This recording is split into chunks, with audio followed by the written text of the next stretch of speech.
Good morning student. Next topic है हमारा inter halogen compound, जो ग्रुप 17 का लास्ट टॉपिक है, फिर 18 ग्रुप आ जाएगा। इंटर हैलोजन कंपाउंड का क्या है, हैलोजन जो आपस में हैलोजन रिएक्ट करके कंपाउंड बनाते हैं उसे बोलते हैं इंटर हैलोजन कंपाउंड।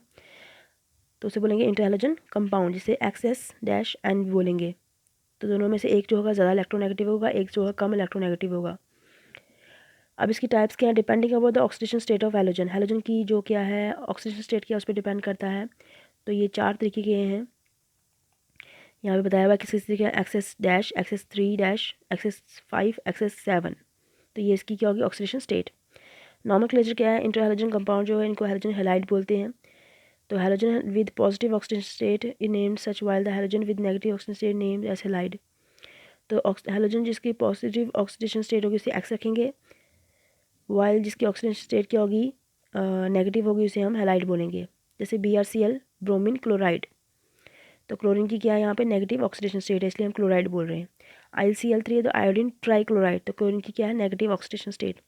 अब इसकी प्रिपरेशन कैसे करते हैं हम, क्लोरीन में फ्लोरीन ऐड करो तो ClF बन जाएगा, तो ये बन जाएगा इंटर हैलोजन कंपाउंड।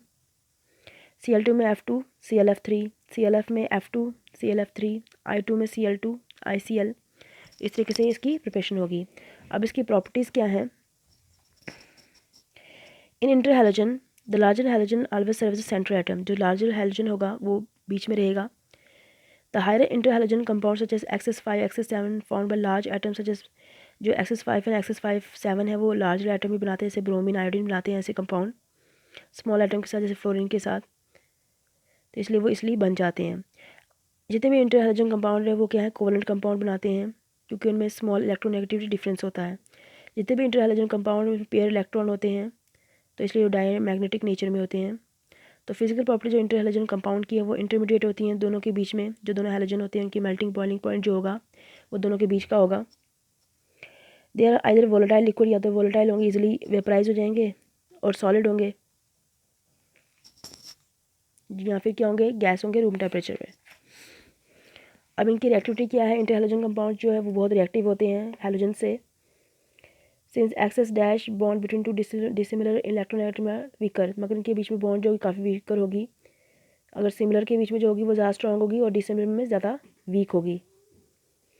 अब थर्मल स्टेबिलिटी क्या है, थर्मल स्टेबिलिटी डिक्रीज़ करती है, जैसे साइज़ क्या है डिफरेंस आता है, इलेक्ट्रॉन डिफरेंस आता है between two halogen atom decrease.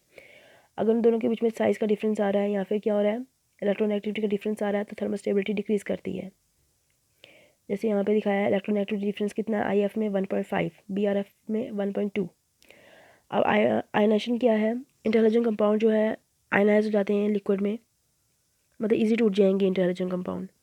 Hydrolysis क्या है, वाटर में ऐड करेंगे इंटर हैलोजन कंपाउंड को तो अलग कंपाउंड बना लेंगे ये। तो ये क्या करेंगे अल्कली मैट्रिक्स के साथ भी ऐड करेंगे, KCl के साथ ऐड करा के कंपाउंड बनाएंगे, जिसे पॉलीहेलाइड बोलेंगे। Fluorinating agent inter halogen compound of fluorine, fluorine के कंपाउंड जो हैं वो गुड फ्लोरिनेटिंग एजेंट है, मतलब ऐड करवाते हैं फ्लोरीन को। जैसे UO2 में BrF3 है तो UF4। अब इंटर हैलोजन कंपाउंड का स्ट्रक्चर कैसा है, SS टाइप इंटर हैलोजन जो होंगे उसमें सिंगल कोवलेंट बॉन्ड होगी ICl IBr में, तो इनका लीनियर स्ट्रक्चर होगा। XS3 वाले जो इंटर हैलोजन होंगे इसमें sp3d हाइब्रिडाइजेशन होगी और इसमें ट्रिगोनल बाइपिरामिडल स्ट्रक्चर होगा, यहाँ फिर T शेप स्ट्रक्चर होगा। और XS5 वाले जो होंगे इसमें sp3d2 हाइब्रिडाइजेशन होगी और इसमें ऑक्टाहेड्रल स्ट्रक्चर होगा। XS7 वाले जो होंगे इसमें क्या होगा sp3d3 हाइब्रिडाइजेशन होगी और इसमें पेंटागोनल बाइपिरामिडल ज्योमेट्री होगी। तो use of inter halogen compound जो है कहाँ यूज़ होते हैं, इंटर हैलोजन कंपाउंड जो ये नॉन एक्वस सॉल्वेंट में यूज़ होते हैं, जो सोल्यूशन में पानी ना हो उसमें यूज़ होते हैं। इंटर हैलोजन कंपाउंड जो है फ्लोरीन के जो है वो काफ़ी ज़्यादा फ्लोरिनेटिंग एजेंट है, फ्लोरीन को ऐड करने में काम यूज़ होते हैं। तो ये इनके हो गए यूजेस।